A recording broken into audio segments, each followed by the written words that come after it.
So, merong nag-request. Yes! Gawin natin yan. Let's go! Whoa, whoa.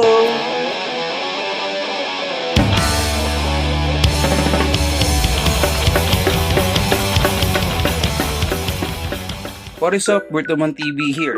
Bago natin simulan, shoutout sa'yo Rex sa pag-suggest nitong content na to. Appreciate that, brother. So, paano nga ba natin inaalagaan yung mga figures para tumagal-tagal yung buhay nila? Para sa ating first tip, dusting off. Importante na dinadust off natin regularly yung mga laruan natin. Ako weekly, every RD ko, pero minimake sure ko na kahit papano every other day, kahit onte mag-dust off ko sila kasi eventually pag nagkaroon yan ng dust build up, magkakaroon yan ng stain and nagkakos din yan ng mga scratches. So dapat talaga regularly dinadust off mo siya. Tip number 2, importante to, dapat meron kang proper storage. If magiging toy collector ka, dapat isaalang-alang mo or mag-invest ka sa proper storage ng mga laruan mo. Especially yung mga i-display mo. Ako medyo guilty ako rito kasi kung makikita ninyo sa mga videos ko, sa mga vlogs ko, makikita ninyo open shelves lang talaga ako mag-display. Para sa akin kasi preferred ko yung makukuha ko siya kaagad and malalaro ko siya anytime na gugustuhin ko. To be honest, medyo may kamahalan din kasi magpagawa ng mga display cabinet na glass. So, cheaper alternative is this bamboo cabinet. Medyo, kung makikita ninyo, meron siyang gaps bawat layer.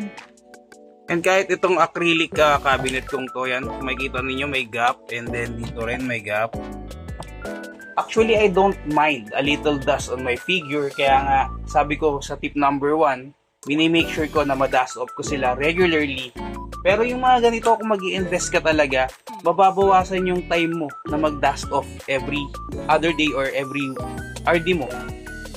Pero kung magkaka-budget talaga at may papatag ko yung floor dito sa aking toy room, papagawan ko rin eventually ng glass cabinet. Pero for now, ang iniisip kong cheaper alternative, yung nakikita ko sa Orange app na shoe acrylic box. Medyo maganda-ganda rin yung nakikita ko yung mga live sellers, meron silang ganun and maganda naman yung pagkaka-display nila. At dahil alas 3 na ng madaling araw, tip number 3 muna natin tatapusin ng video to. At ang tip number 3 natin ay makikita niyo yung blinds laging nakababa and tinakpan ko na rin siya ng mga boxes. Kasi ang tip number 3 natin wag mo siyang ilalagay sa direct sunlight. Bakit? Para ma-prevent yung discoloration niya o yung pag-fade ng mga paints niya. Usually kasi, kapag natutok yan sa arawan, sureball ka.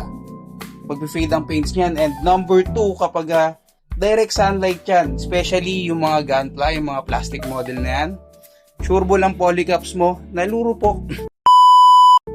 Sureball yung polycaps mo, narurupok.